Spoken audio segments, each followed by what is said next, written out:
हरियाणा मंच में एक बार फिर से आपका स्वागत है। आज का मुद्दा है आदिगुरु शंकराचार्य से मुलाकात, पानी की बात हरियाणा मंच के साथ। जगद्गुरु शंकराचार्य स्वामी अविमुक्तेश्वरानंद भादगढ़ में पहुंचे और उन्होंने विभिन्न मुद्दों पे जो है सामाजिक और धार्मिक मुद्दों के ऊपर अपनी बात रखी, जिसमें सबसे अहम मुद्दा रहा वो पानी का। पानी को लेकर उन्होंने जो है बड़े गंभीर और खतरनाक टिप्पणी करते हुए कहा कि करोड़ों की प्रॉपर्टी आपकी रह जाएगी लेकिन आपके बच्चे प्यासे मर जाएंगे। यह जो टिप्पणी है काफी खतरनाक और बेहद चिंताजनक व्यक्त करने वाली है। इसके साथ ही उन्होंने नदियों के दूषित होने के ऊपर भी अपनी टिप्पणी की और उन्होंने कहा कि जो नदियां हैं वो न केवल नदियां हैं बल्कि अगर धर्म की परिभाषा में अगर देखा जाए तो वो भगवान श्री हरि के जो है वो नरक सिराओं की तरह हैं और उनका शुद्ध रहना होना जरूरी है और इसके लिए प्रयास किए जाने चाहिए। इसके साथ ही उन्होंने हरियाणा में श्री हरि के 24 स्वरूपों को लेकर मंदिरों के निर्माण की बात कही। इस कड़ी में उन्होंने झज्जर जिले में पृथ्वी को की उत्पत्ति करने वाले पृथु के रूप में मंदिर स्थापित करने की बात कही कि पृथु जो स्वरूप है श्री हरि का, उसके स्वरूप के रूप में हरियाणा में जो है झज्जर जिले में उनके एक मंदिर की स्थापना हो और जो देश विदेश के जो पर्यटक या धर्मार्थी लोग वहां आए वो देखें और 24 शक्ति जो मंदिरों के रूप में श्री हरि के 24 स्वरूपों की जो है वो परिक्रमा कर सकें, ये उनका विचार है और इसी संकल्पना को लेकर उन्होंने अपने विचार व्यक्त किए। और क्या संदेश देना चाहेंगे? देखिए, आप लोग गाड़ी खरीद रहे हैं, सड़क बना रहे हैं, बंगला बना रहे हैं,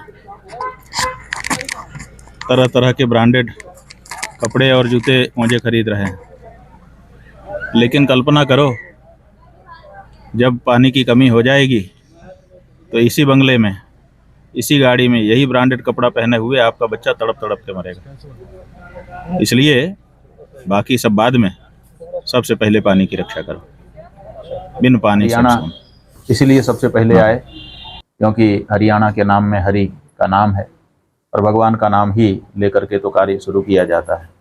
दूसरा कोई ऐसा प्रदेश हमारे क्षेत्राधिकार में नहीं था जिसमें भगवान का सीधा नाम आता हो, तो हरियाणा ने हमको आकृष्ट किया। और जब हम यहाँ आए तो हमने देखा कि 22 जिले यहाँ पर हैं, 22 जगहों पर हमको जाना है। 23वां आपकी राजधानी है चंडीगढ़, तो हमने देखा कि 23 स्थान पहले से ही हैं जहां हमको जाना है और भगवान श्री हरि के 24 अवतार हैं। तो क्यों ना इनसे जो जिले हैं हरियाणा के, इनको भगवान के 24 अवतारों से जोड़ दिया जाए।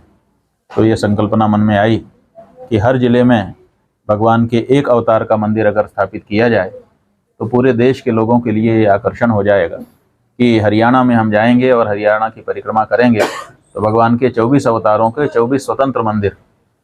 वैसे भगवान के 24 अवतारों की कथा हम लोग भागवत जी और दूसरे पुराणों में सुनते हैं। मंदिरों में कहीं कहीं 24 एक साथ स्थापित दिखाई देते हैं, लेकिन स्वतंत्र रूप से हर अवतार का एक मंदिर कहीं दूसरी जगह है भी नहीं। और हरियाणा में हरि का नाम है और जिले भी लगभग उतने ही हो रहे हैं, तो हमने सोचा कि ये कार्य यहाँ किया जाए। तो उसी संकल्पना के साथ ये हमारी हरियाणा मंगल यात्रा इस समय हो रही है और इस समय हम झज्जर जिले के आपके बहादुर में आए हुए हैं। में हमारे आस्थाओं से भी जुड़ी है, चाहे वो गंगा है, चाहे यमुना है, चाहे जो जितनी भी नदियां हैं, उनकी पवित्रता के लिए और जल, विशेष तौर पर अगर जल की बात करें, जल का संकट बड़ा भारी होता जा रहा है। तो इस बारे में समाज को क्या मार्गदर्शन देना करेंगे? हालांकि सरकार इसमें प्रयास कर रही है। देखिए, बात यह है कि हमारे धर्मशास्त्र के अनुसार जो ये संसार है, ये असल में संसार नहीं है, ये हमारे विराट भगवान का शरीर है। और जैसे हमारे शरीर में नसें नाड़ियाँ होती हैं, वैसे ही विराट पुरुष के शरीर की नाड़ियाँ नसें। तो जैसे हमारे शरीर में अगर नाड़ियों में रक्त का संचार बाधित होने लगे तो हमारे अंत का वो द्योतक होता है। अगर ब्लॉकेज आ जाए तो हार्ट अटैक भी हो सकता है, अचानक हमारी मृत्यु हो सकती है।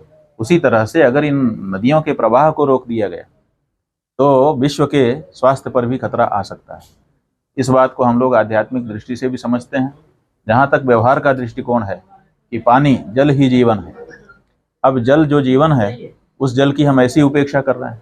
आप बताइए कितनी बड़ी उपेक्षा हो रही है कि नदियों में गंदा पानी ले जा करके नाला मिलाया जा रहा है।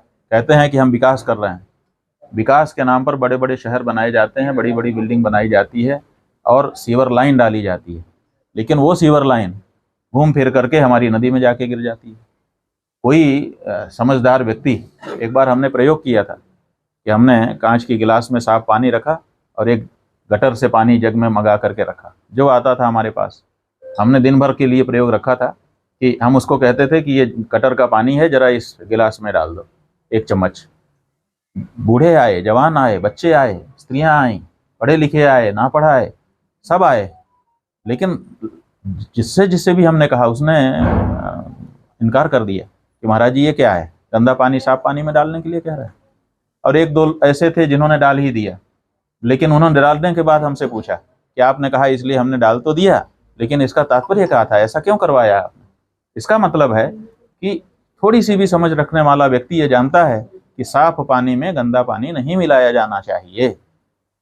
लेकिन इतनी समझ जब हमारी है, तब क्या कारण है कि हमारे इतने बड़े बड़े नगर निगम बने हुए हैं, पालिकाएं बनी हुई हैं, ये सब एक एक व्यक्ति से टैक्स लेते हैं सीवर निस्तारण का। जो आपके भवन कर होता है उसी के साथ जल कर, और जल कर के साथ सीवर के निस्तारण का कर भी रहता है, सीवर टैक्स। सीवर टैक्स हमसे हर व्यक्ति से लिया जा रहा है और ले जाकर के हमारी नदी में हमारे गंदगी को डाल दिया जा रहा है। ये बहुत बड़ा अन्याय देश की जनता के साथ ये नगर पालिकाएं कर रही हैं।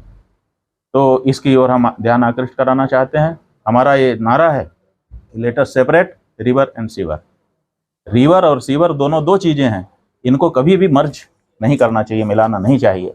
और ये हमारे देश में सब जगह पे हो रहा है। जहाँ जहाँ जो नदियाँ हैं उनका पानी एक तो प्रदूषित हो गया, और दूसरे उनके साथ ऐसा व्यवहार किया गया कि उनका प्रवाह भी अब कमज़ोर होता चला जा रहा है, जगह जगह पे अवरुद्ध कर दिया गया है।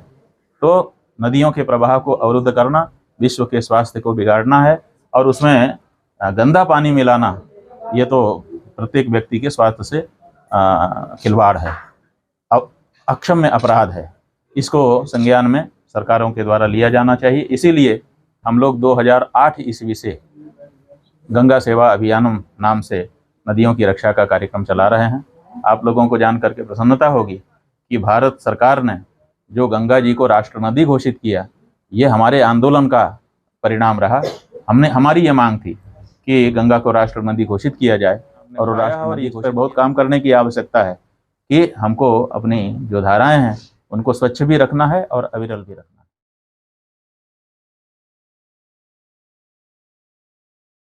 है।